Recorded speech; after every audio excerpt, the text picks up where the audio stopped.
Eu nunca tuve unha adestradora. Entón, moitas veces a xente pregúntame, os xornalistas, gustaríache ter unha muller ou un home? Gustaríame ter o mellor. Se é un home, fantástico. Se é unha muller, tamén. E se están iguais, a día de hoxe si prefiro unha muller, porque sei que a ela vaille costar moito máis traballo chegar aí. Por que non hai adestradoras? Porque moitas mulleres non se formaron para ser adestradoras.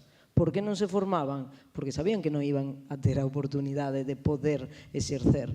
Entón, creo que eso sí que está mudando a día de hoxe. Cada vez hai máis mulleres preparadas para dirección, para adestradora, para técnicos, para psicología, para calquer faceta dentro do deporte que antes, pois, bueno, xa sabías que era prácticamente imposible que tiveras a oportunidade. Os que siguen dirixindo son homes. Quen ten que poñer a unha muller de directiva ou quen ten que escoller a unha adestradora, a maioría das veces esa toma de decisión sigue sendo de homes e sigue costando, ben por mentalidade ou ben por todo o que acarrexa ter a unha muller nese posto. A día de hoxe, se pensamos nun clube masculino, ter unha adestradora, o que suporía a nivel social, a presión que ela tería,